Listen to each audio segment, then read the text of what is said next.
Hey quilters, I've been asked to do another video showing how I do my binding, so I'm going to go through a few more steps and elaborate on the previous two videos that I did.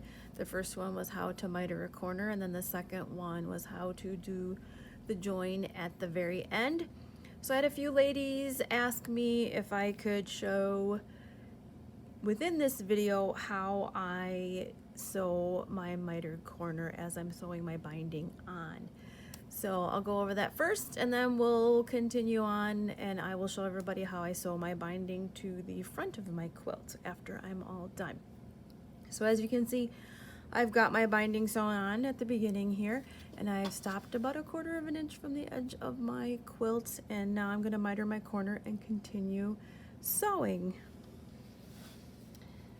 So as I said before, we put our 45 in there, bring this down even with the top and the side of our quilt, and then sew with your 1/4 inch.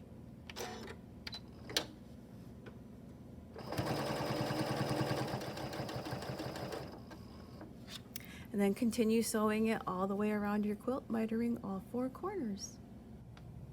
So as you can see, I have my binding sewn all the way around my quilt.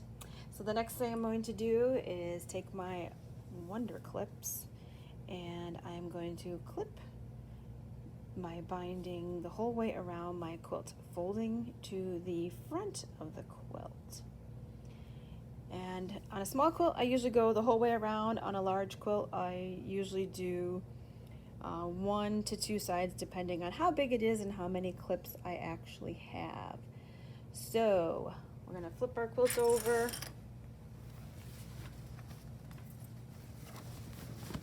So that we have the front of the quilt now. And I always start, like here's my corner, and I always start 6 inches or so before I get to my corner. And then I just start folding to the front, making sure that I go just past my stitch line from when I sew my binding on to the back. And then I put my clips on.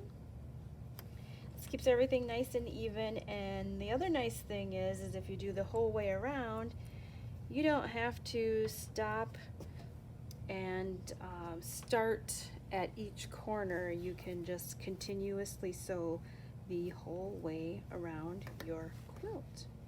So I will get everything clipped and I will be back.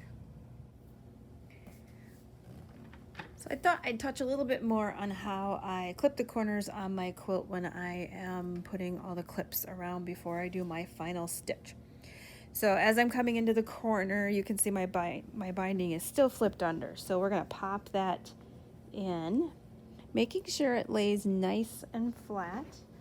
Go back, clip up to it,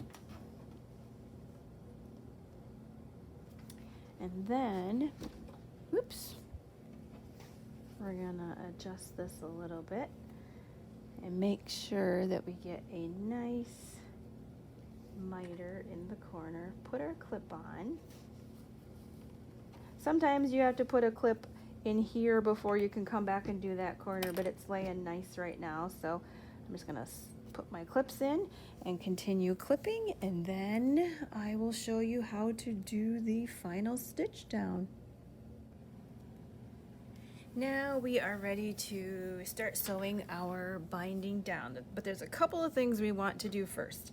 Number 1, you want to match your bobbin thread to the backing of your quilt, so that way it disappears in there. This one matches really, really well, so there will be a stitch line back there, but it won't be as noticeable. And then on our top thread, we want to match that to our binding fabric, which I already have loaded in my machine. So I'm going to get my bobbin back in there and we will be ready to sew. Now it's time to start our stitching to do the final round of stitching on our binding. And there's a few things that we need to talk about that are important in this stage. So the first thing is the stitch length on our machine. And I have mine set to 3.0. You can do 3.5 if you would like a little bit bigger stitch. And the reason why we do this is if you have too tight of a stitch, everything wants to kind of shrink up and pucker up. And that's a lot of bulk that's going through. So if you don't do a little bit bigger stitch, you're going to end up with like the sides of your quilt wanting to roll and maybe curl a little bit. And sometimes you end up with puckers. So we want to definitely be sure and change that stitch length. The other thing that's super important is, I'm going to get in a little closer here, is your walking foot. Now I have the HP foot on my machine that Janome has. I absolutely love this. I can piece with it. I can go straight to quilting with it and not have to worry about switching my feet out and all that. So the next thing is, as you can see, I've already started, I have needle down. That way, if I have to readjust or pivot, my needle is down in there holding everything in place so that I don't have to readjust and find where I started and stopped. The other important thing is finding a reference point on your foot. On this one, I'm using right here. I want to kiss that with the edge of my binding. That way, I'm just catching that edge. And it's making the nice neat stitches, and it's a little bit less noticeable on that. And as I said before, we will have an extra stitch line on the back, which to me is not a big deal. Some ladies don't like that. You can switch and sew your binding to the back or to the front, fold it to the back, clip it down, and then stitch in the ditch. I've tried that many times, and for me, I don't like that I'm not pretty darn close on that back, and it has a little bit of uneven on that edge, so I don't like that, so I always fold to the front and stitch it on the front. So then the next thing we're going to do is just start stitching, and we're going to continue on down, and when I get to a corner, I will show you how I do the corners. And like I said, this is all one continuous stitch, so from our start until the very end, we don't have to clip any stitches or start and stop or any of that. We just continuously sew the whole way around our quilt. So I'm going to show you how I do it. So I told you, right here is where our reference point is. We're just going to very carefully stitch, just letting my fabric kiss that little inner edge right there. And then you do have to kind of readjust the bulk of your quilt. I have a table to the left of me so that my quilt is all supported up here on the table. Don't mind the mess in the background. Have to do some cleaning in the sewing room. And I will continue stitching, and then when I get to a corner, I will be back and we will go over a few more things. We're now coming down to our corner. And as you can see, I still have these clips here. This one in particular on the corner needs to stay there for a bit longer than the others. Sometimes you have to adjust so it's a little bit more out of the way. Because what we're going to do is we're going to come down, go into this corner, and then we will pivot, move everything. So we're going down this side and continue with our continuous sewing. And I'll try to keep my hands out of your way here. Hopefully I can do that. And just, like I said, stitch down here. Now I use the speed control on my machine because at this point we don't want to be pedal to the metal because you have less control, and you don't want to over sew, and you don't want to stitch your fingers as you're doing this. So we're just going to very slowly come into that corner. Now I do have to take my clip out, but I'm going to hold kind of on this side with my finger, and I'm going to stitch right so that I am like one stitch into that mitered corner.